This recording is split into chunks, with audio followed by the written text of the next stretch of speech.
Okay. Who wears like Oh shit, hello, sir. Come here. Yeah.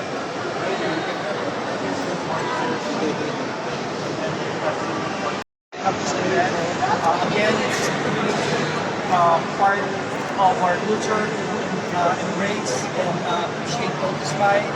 So it's really Pinoy pride that something that was designed by the Filipinos, made by the Filipinos, has been now transferred into this new form of this new line of toys by authentic Bandai Japanese toy makers.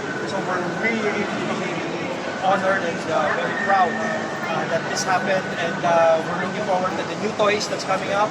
And congratulations also to Great Toys Online for putting up such a great event. okay.